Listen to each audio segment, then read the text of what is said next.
Coming up on the Daily O, a devastating storm leaves people dead. And Governor Kevin Stitt addresses the people of Oklahoma. All of this and more is coming up. The Daily O starts now.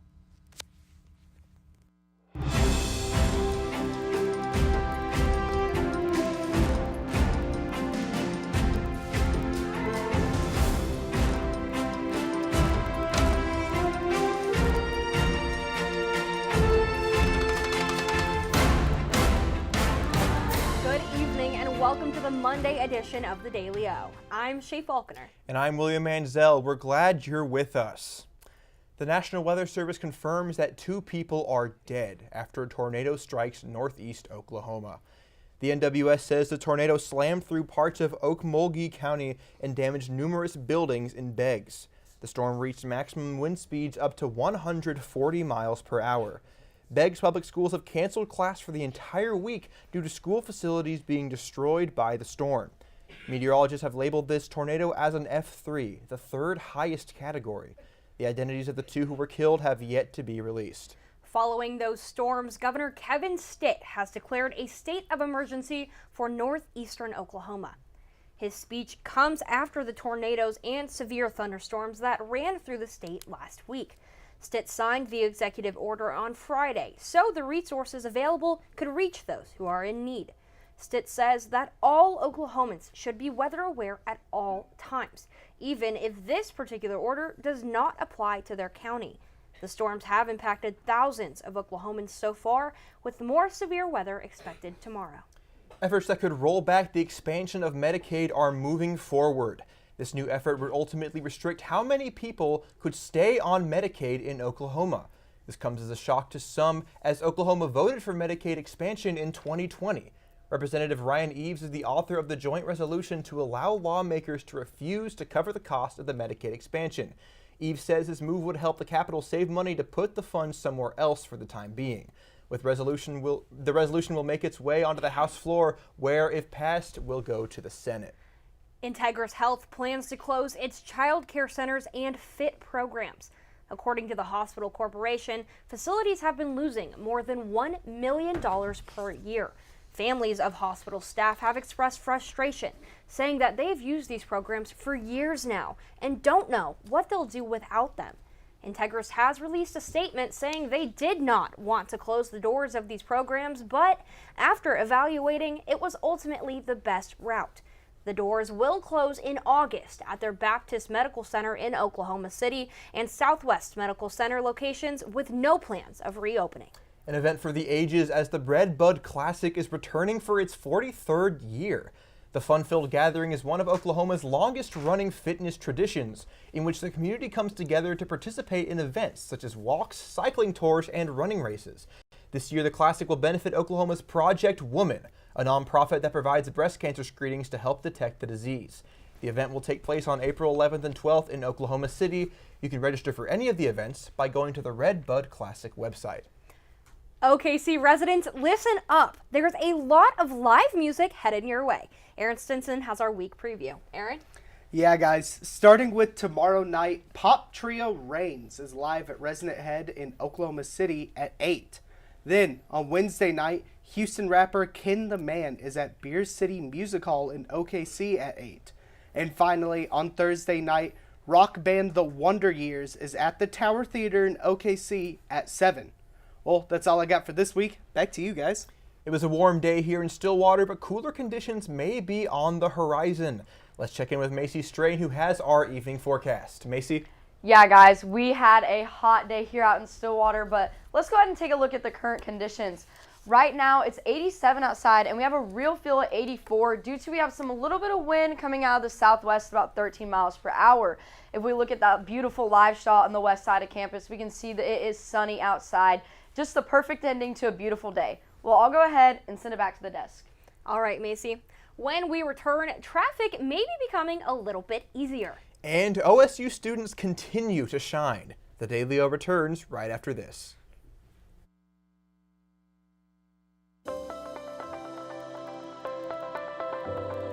Hi, welcome to Sugar Llamas. Well, I'm the owner of Sugar Llamas here in Stillwater. My name is Chad O'Rourke, We want to create a customer-centric culture and create an experience for our customers when they come in. Our ice cream in particular, you can get it other places, but I'm only aware of like one other place besides the Sugar Llama in the state of Oklahoma that you can get it. We actually ship it in from up north, but when it comes to our coffee, you cannot get Sugar Llama coffee anywhere else in the world. You might find a blend similar to it, but you're not going to get Sugar Llama coffee anywhere but a Sugar Llama. It is proprietary to us. We really actually want to get more involved within our community. It's not just about making money, but it's about serving our community and becoming a part of the community here.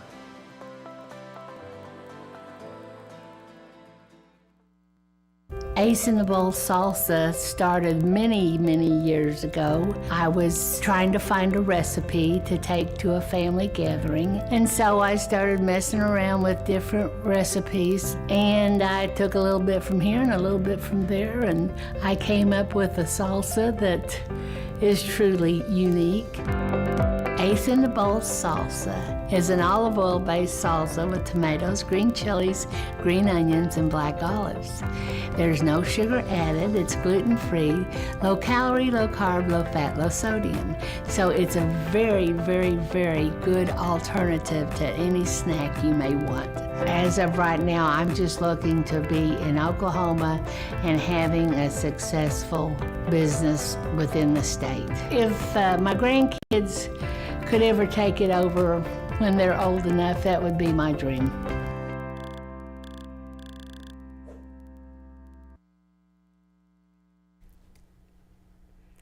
If you hate traffic, then this is for you.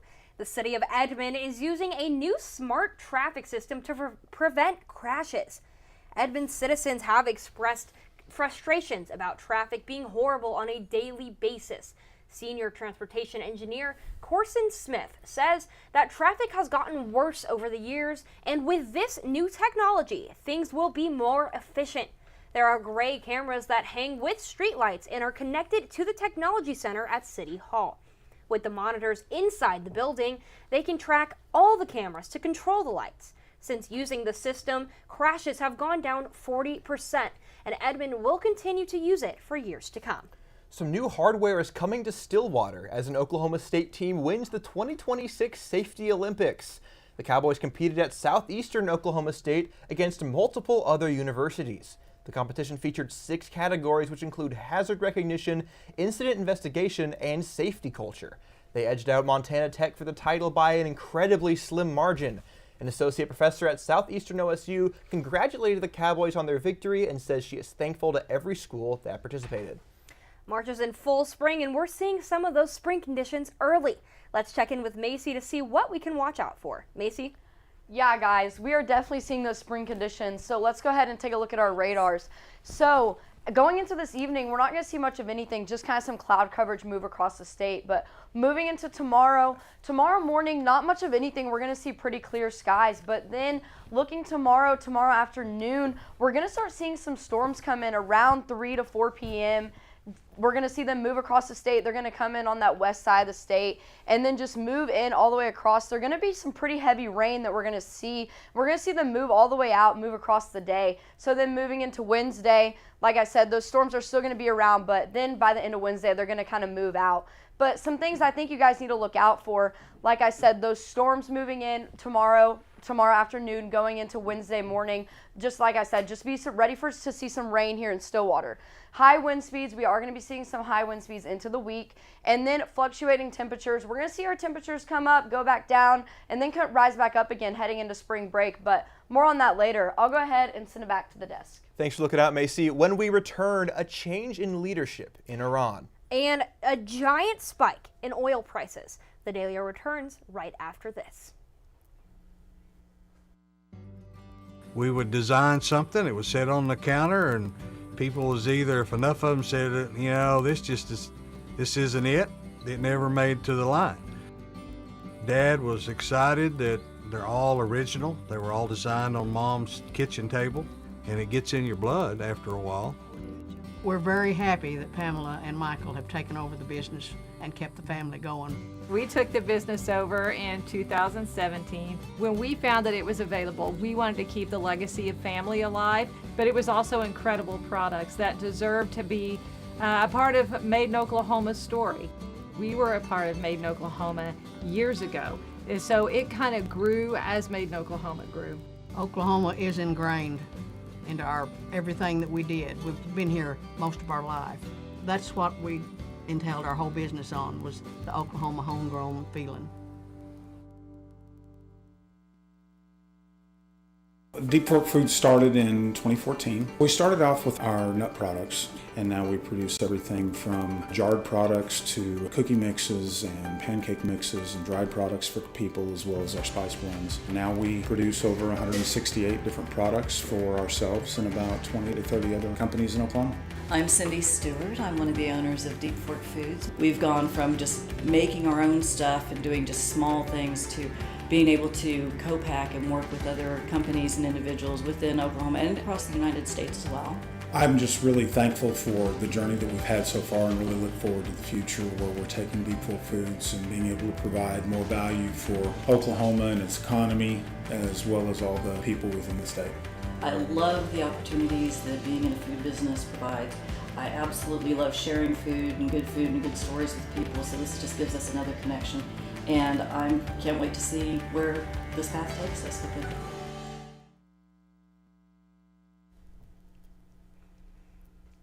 After about a week, Iran has named a new supreme leader. Mustafa Khamenei has been selected for the position and succeeds his father, who was killed in a U.S.-Israeli strike. This makes him the third leader in Iranian history. Khamenei is 56 and the second son of the former leader Ayatollah. He's viewed as a hardline figure with close ties to Iran's Revolutionary Guard and is already being described as a potential target by Israel. President Trump has also called the decision unacceptable. Economists are calling this the biggest oil disruption in history. Crude oil prices are over $100 per barrel for the first time in 4 years, and it has everything to do with the war in Iran. Overnight, oil barrels nearly hit $120 per barrel. The last time oil was traded over $100 was in 2022 after Russia attacked Ukraine. The Strait of Hormuz is where 20% of the world's oil travels through, but Iran has threatened to attack any tanker moving through. Due to the lack of supply, the national gas price average is $3.48 per gallon, up 3 cents from yesterday and 39 cents from this time last year. They've risen nearly 58 cents in a week, making them the highest they've reached in both of Trump's terms. One prominent political figure faced an attempt on his life. Alexis Trindle has more on that in our Political Pulse. Alexis. Thanks, Shay. On Saturday, New York City Mayor Zohran Mamdani was the target of an attack that officials are labeling ISIS-inspired terrorism. Improvised explosive devices were thrown near his home, Gracie Mansion, the official mayor's residence.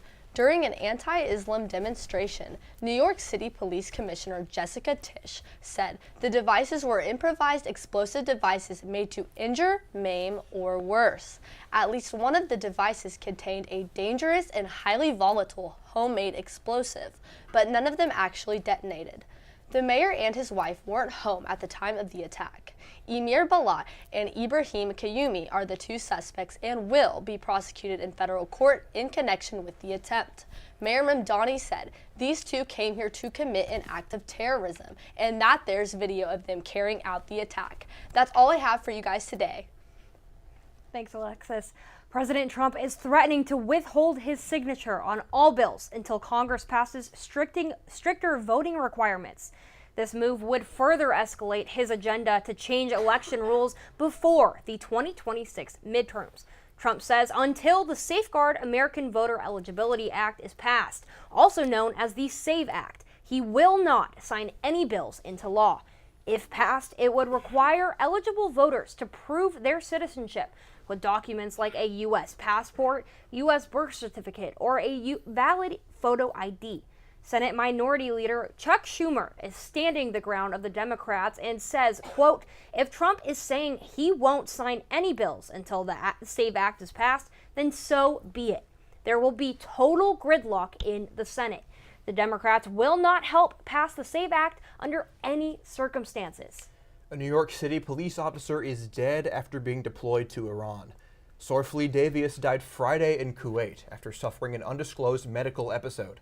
Davius started with the NYPD in 2014 and also served in the 42nd Infantry Division in the Army National Guard and rose to the rank of major. Before his deployment, Davius was a part of Joint Task Force Empire Shield, a New York National Guard security unit that defends the state's highest profile locations from threats. 6 American soldiers have now died in Kuwait, and a 7th passed away Saturday due to injuries sustained during an attack on March 1st in Saudi Arabia. A major feat for cowboy wrestling. Alyssa Brandon is in the Sports Corner when we return.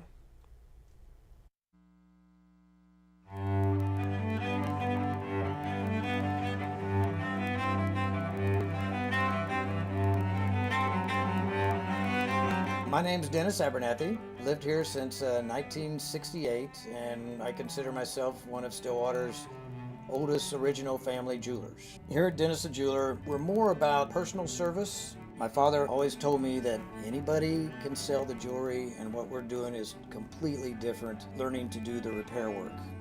That is one thing that will keep your business alive, because anybody can sell it, but not anybody can fix it.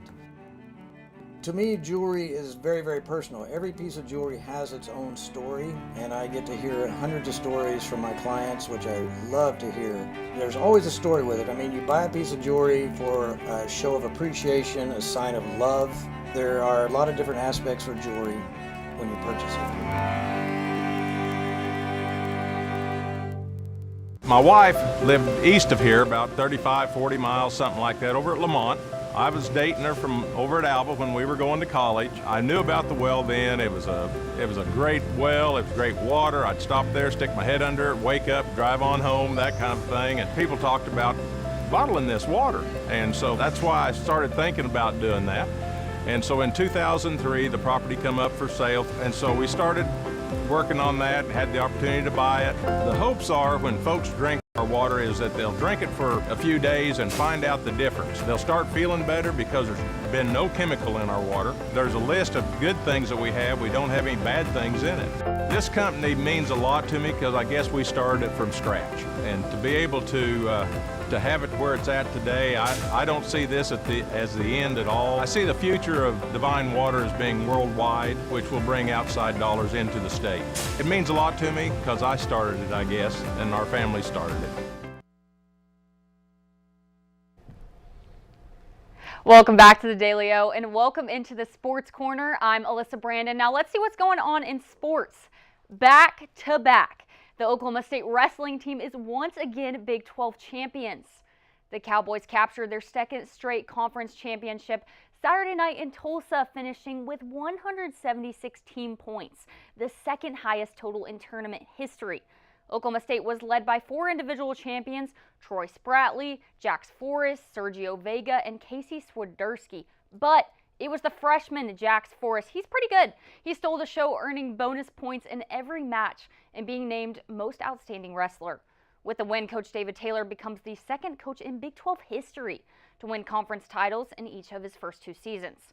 The Cowboys will now shift their focus to the NCAA championships in Cleveland, March 19th through the 21st. Well, Cowboy baseball clinched the weekend series over Gardner-Webb after a dominant 16-1 run rule win at O'Brate. The Cowboys dropped the opener on Friday, but bounced back to even the series on Saturday before getting the job done in their rubber match.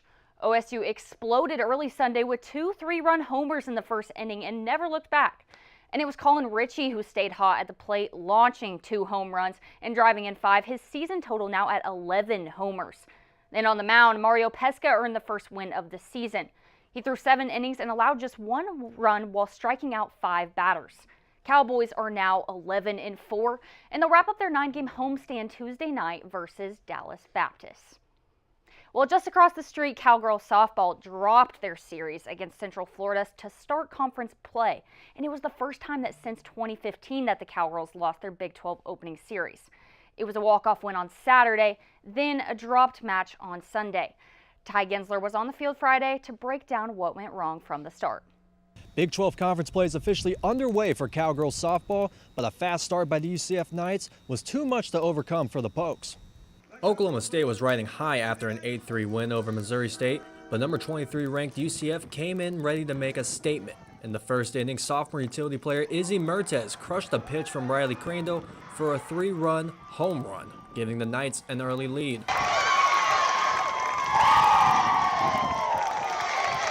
Senior catcher Amanda Hassel recorded a double, which gave Oklahoma State a chance, but the Cowgirls couldn't break through UCF's defense, managing only 2 hits for the entire game compared to Central Florida's 13. The Pokes were looking to swing for a comeback in the 6th inning after a sacrifice fly from Audrey Schneidmiller, helping Macy Graff go home and score. But UCF pitcher Isabella Vega, who had 4 strikeouts throughout the game, was able to silence that thought for the Cowgirls, help the Knights pull off the upset 4-1. Head coach Kenny Gajewski noted that they were controlled by every phase of the game. We thoroughly got out-coached and out-toughed and out-energied, which is really what I'm really more disappointed in than anything. I just thought they just took it to us in every way, and that's usually something that we do. So it's that makes it hurt a little bit more, and it makes it hard to swallow. But I think we left so much meat on the bone. The Cowgirls will look to bounce back tomorrow in Game 2 of the series as they return home at 2 p.m. Reporting from Cowgirls Stadium, Ty Gensler, the Daily O. Well, it was another jam-packed weekend for the Pokes. Let's take a quick look at what OSU Athletics was up to. Cowboy tennis stays undefeated at home, beating South Florida 4-1, and the Cowgirls beat Texas Tech on the road. Then both Cowboys and Cowgirls would lose their road meets later on in the weekend. But it was senior night, and Cowboy basketball fell in their last game of the regular season to Houston 75-82, but hung in there longer than anticipated. Cowboys, though, not the only ones ending their season on a loss. Cowgirl Equestrian lost to SMU down in Dallas and are set to host the Big 12 tournament later this month. Cowgirl soccer continues to dominate their spring exhibition series, winning both of its scrimmages. And then closing out with a possible brighter future, maybe, Cowboy football wrapping up its first spring practice this afternoon, open to alumni and high school coaches. Well, that's all we have today from the Sports Corner, but don't go anywhere. A previously extinct species making a comeback. Cheyenne will have it right after this. I'm Travis Taylor. I'm the general manager for the Hotel Indigo Tulsa Downtown. I have a real good understanding of the food scene in Tulsa, and I've loved to see the way it's evolved over the years, and I'm glad to be part of it. My name's Kevin Kyle. I'm the executive chef.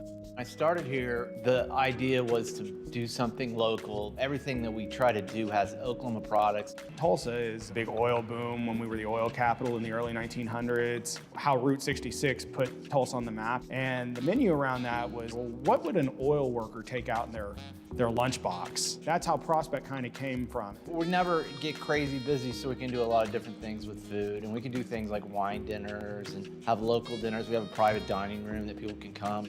I think being at the heart of the old Route 66 has kind of weighed into us getting a lot of different things brought in from different areas of the United States. When I taste something on our menu for the first time, the first thing I go is, yeah, that's Tulsa. My name's Kayla. I've been here since the beginning, so 4 years. Scratch is more focused on farm and mostly made in Oklahoma products, keeping it local. Sustainability is our biggest thing. That's one of the reasons why this place opened. I've been the chef here at Scratch for 2.5 years. Started here as a line cook. Our food and drinks are a bit separate entities almost inside the restaurant. So the food is now up to 85% of the products we bring in are raised or grown locally. It's all based off of things that I grew up eating in southern Oklahoma, things my grandparents ate. About fresh food, clean food, organic food, sustainability, that's all of our thing. From front of house to back of house, we're able to maintain both with freshness. But made in Oklahoma means we get it straight from the farms that are 20, 30 minutes, another little county away. We get it straight from them.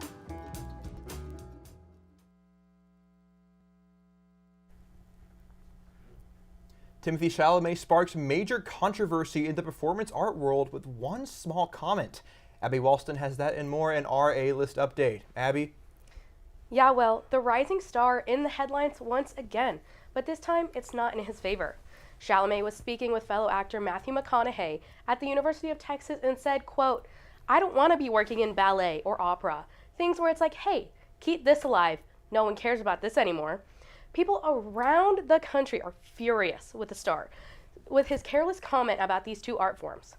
The Met responded on their social media, posting, "All respect to opera people out there. This one's for you, Timothy." The LA Opera also responded, saying, "Sorry at T. Chalamet, we'd offer you tickets to Akhenaten, but it's selling out." Chalamet quickly realized his mistake, stating in the interview, "I just took shots for no reason.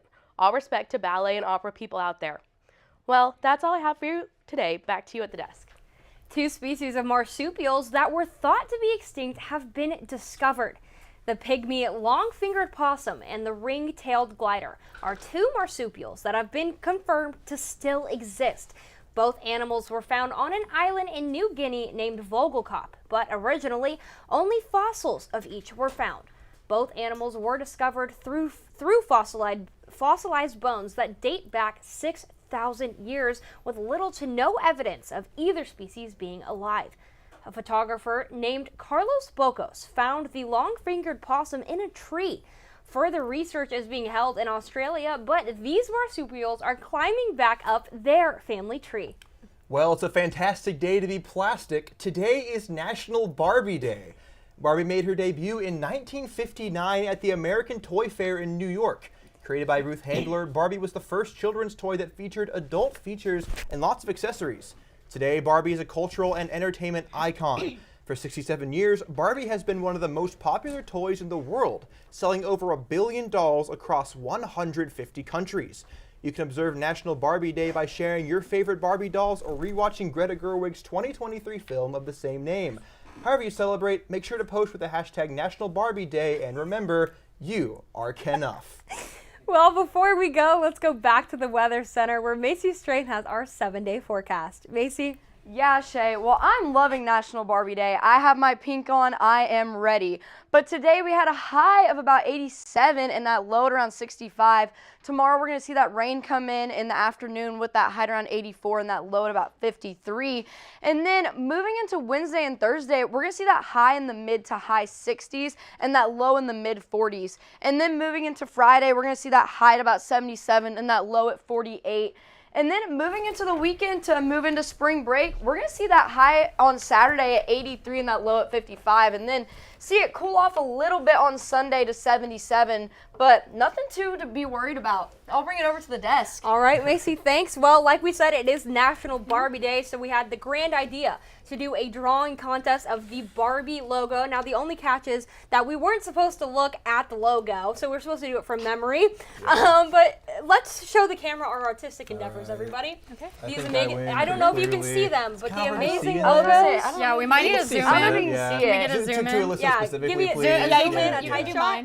Thank you. Okay. Oh, yeah. see, there's mine. There's Shays. There's Wells. Here's me. I don't know if you can Can't see really it. see us, but if you'd like it. There we go. There's There we Macy's. go. Now somebody show me Alyssa's. Yeah, it's somebody. It's beautiful. Yeah. It's Beautiful. pretty good, guys. Yeah, It's pretty good. I won't lie, I was an artist. We're multi-talented here. Now, Shay, some Inside Baseball, that's your 10th attempt, I think, at it over the We don't need to talk about that part. Well, thank you, though. That's a look at today's headlines. Thank you for joining us. Make sure to check out the Daily-O tomorrow and the rest of the week for the latest happening here in Stillwater and across the state. For the Daily-O, I'm William Manziel. And I'm Shay Falconer. Have a great night, everybody. My wife lived east of here, about 35, 40 miles, something like that, over at Lamont. I was dating her from over at Alva when we were going to college. I knew about the well then. It was a great well. It was great water. I'd stop there, stick my head under it, wake up, drive on home, that kind of thing. And people talked about bottling this water. And so that's why I started thinking about doing that. And so in 2003, the property come up for sale. And so we started working on that, had the opportunity to buy it. The hopes are when folks drink our water is that they'll drink it for a few days and find out the difference. They'll start feeling better because there's been no chemical in our water. There's a list of good things that we have. We don't have any bad things in it. This company means a lot to me because I guess we started it from scratch. And to be able to have it where it's at today, I don't see this as the end at all. I see the future of Divine Water as being worldwide, which will bring outside dollars into the state. It means a lot to me because I started it, I guess, and our family started it. Thank you for coming to Stay and Play Pet Resort. This is where we can board your pet at any time for your convenience and make them feel at home. We have 5 different kennels for your pet. We have luxury suites that come with TV, camera, fireplace. The webcam is at your free. We have Kitty City where you can board your cat for